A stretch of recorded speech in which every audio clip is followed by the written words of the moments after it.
thank you very much indeed, Martin, for laying before us those ideas so clearly and in the best possible way, provocatively, I think.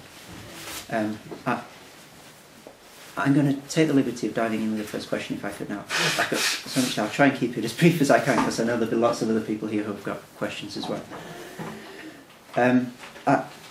In response to the paper, I've got a shouted agreement and a whispered unease. The shouted agreement is in terms of this vigorous refusal of subhumanity. I think that's incredibly precious, incredibly important to have argued in the way that you do, and I'm going to spend longer on the unease, but I don't want it to sort of, just because it's difficult to articulate. I think that's fantastic. That's the bit, the shout. The whisper, I can try and get to by mentioning two things that you said and then asking you how they relate to each other. The first thing is early on you talked about the view according to which we're I think this is a verbatim quote, we're boxed in by the walls of our metaphysical inferiority. I think that was in relation to a sort of a Christian view of so the misery of humanity, as it were. And in relation to that, I was wondering whether that sort of view can't also at the same time be an opening onto a greater horizon, or if you like, a new vector of existence. I'm thinking of Pascal, grandeur et misère de l'homme. And that without that horizon, we do lose the misère, but we might also lose the grandeur. So there's a bigger picture going on. The second thing that you said was that ontological equality is a yardstick by which to denounce any inequality. And I just wondered what that too meant, whether it's a yardstick by which we may denounce any inequality or a yardstick by which we must denounce any inequality. And then to bring those two together, and I'll finish with this, what about someone who were to respond, I'm trying to play devil's advocate, to what you've said, by talking about a demand to be no longer, quote, boxed in by the walls of our ontological equality. Can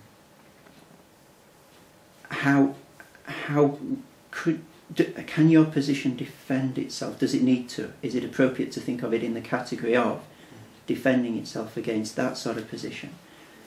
That I can only get to the point where your position would be able to say, well, equality is not merely ontological, but it is ontological and good.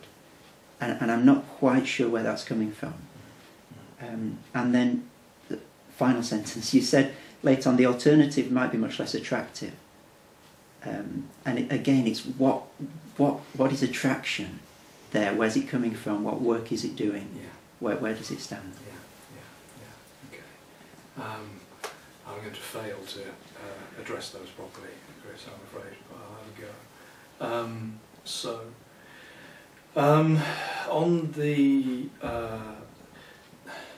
On what in my mental shorthand I've retained as the Pascal point, then there are versions of this kind of thinking which, as it were, predate the full reworking of finiteness into finitude, as it were. Yes. So, which remain with an account of human existence defined in terms of lack, and which then,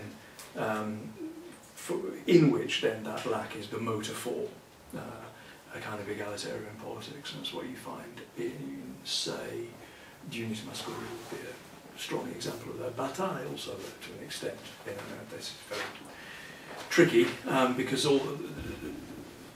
very far from all of Bataille, of course, has to do with an account of that lack in which it can be exercised in any way. But it is there. It's there.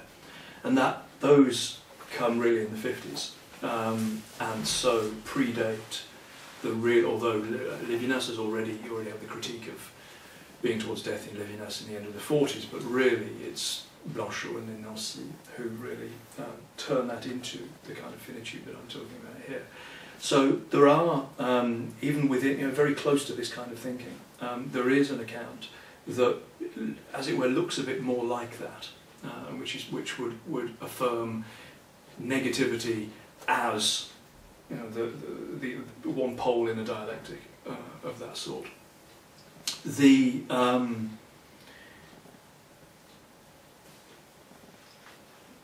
hesitation, I think, that the later position, shall we say, the finitude rather than finiteness position, has in relation to that is precisely that it's a destiny. That it inscribes that lack and that negativity as inescapable and inescapably negative. So to put the, one way you can state the economy in one direction, which is without the misère, no grandeur. But you can also state it the other way around, which is to have any grandeur, you have to have the misère. So that which then makes it a destiny.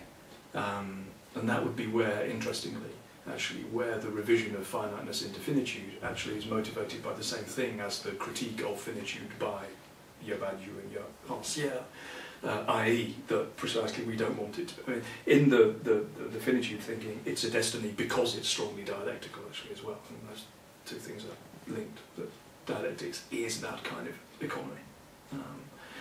So that would be the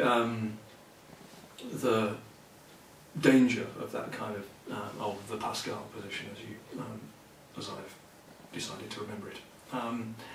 Now, the other main thing then that I need to try and address is why is equality a good thing?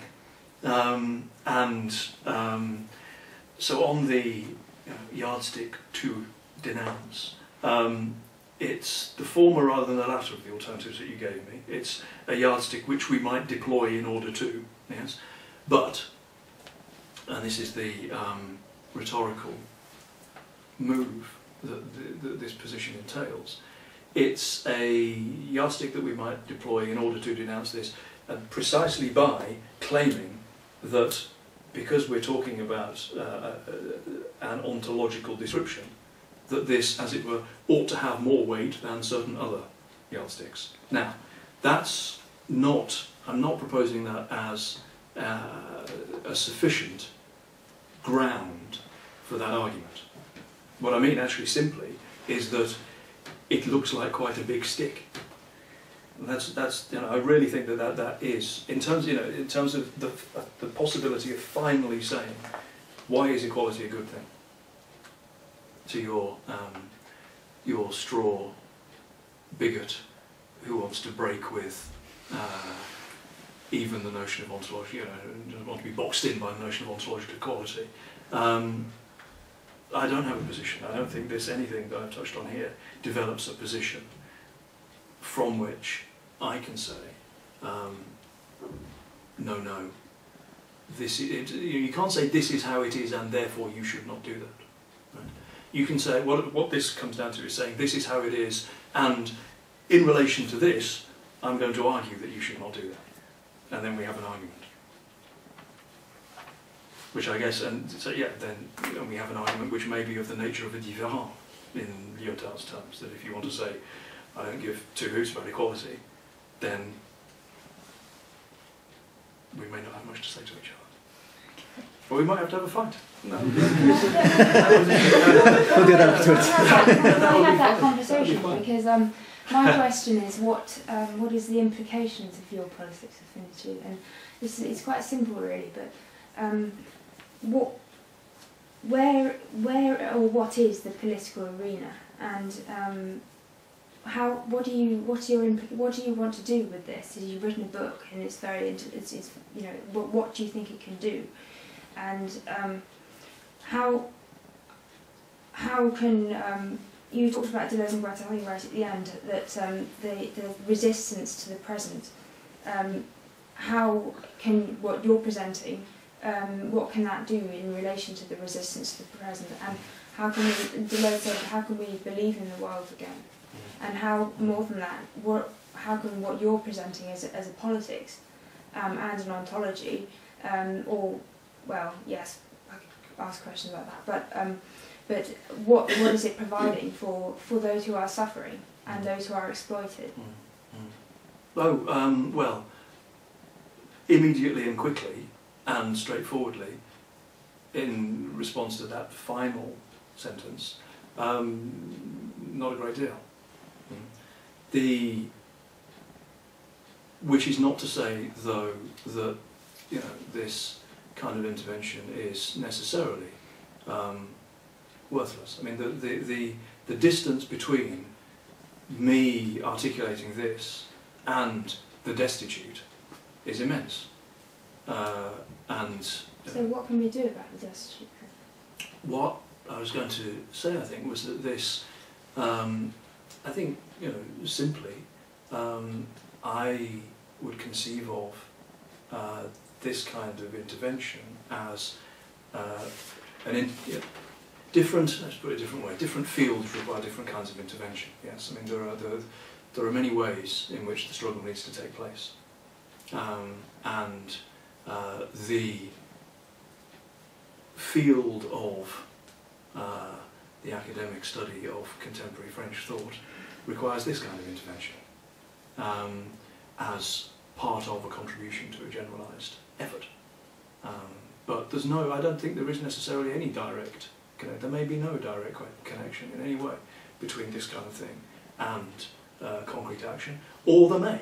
Yes, I mean my job as the author of this kind of thing, as I see it, is to go around talking to as many people in these terms as possible, in the hope that that might provide a degree of thought. Now you can't even, the best that you can hope for is some kind of argument and thought, and then conceivably motivation. Badiou says somewhere that all he's trying to do is give people a bit of hope. Now, I'm certainly not trying to do that. I would never describe what I was doing with that. I'm quite happy to leave that to him. He has the temperament and the strength for that kind of thing. But the path between the academy and the impoverished is long and quite possibly non-existent. But what that also means, precisely because that's a very long and indirect path, is that nudging here may or may not produce things over there. And that one other thing I wanted to say in response to your question, actually, though, was that I do think that this, not as a contribution to action necessarily, but as a way of thinking about forms of oppression and forms of action, does have a kind of pertinence in relation to contemporary struggles that can be useful, certainly is useful for me. Around the time of the general election last year, was it last year? It must have been. So deep is the pit of horror that it's hard to believe that it was only last year. But anyway, so around the time of the general election last year, so an anti-fascist mobilisation formed a project that is still going that called itself Hope Not Hate, and that mobilised in specific areas of the country in order to oppose the BNP, areas that were particularly vulnerable to BNP implantation. And they mobilised with spectacular success and destroyed the BNP in those areas. And what it seemed to me was really important and of its time in that mobilisation was precisely that there was a mobilisation on the basis of nothing. It had no communitarian, identitarian component whatsoever. Okay? It was simply not. We the